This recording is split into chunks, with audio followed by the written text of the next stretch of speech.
আসসালামু আলাইকুম রহমতুল্লাহি ওয়া বারাকাতুহু। আমার নাম ইখতিয়ার উদ্দিন নীরব।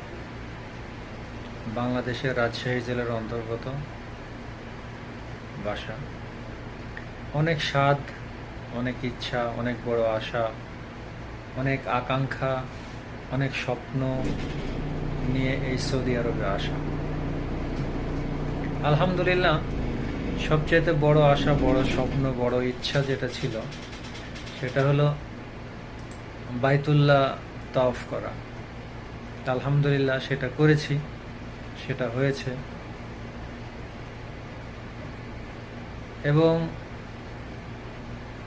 দ্বিতীয়ত, ভালো একটা কাজ, সুন্দর একটা কাজ আল্লাহর কাছে চেয়েছিলাম, আল্লাহ দিয়েছে।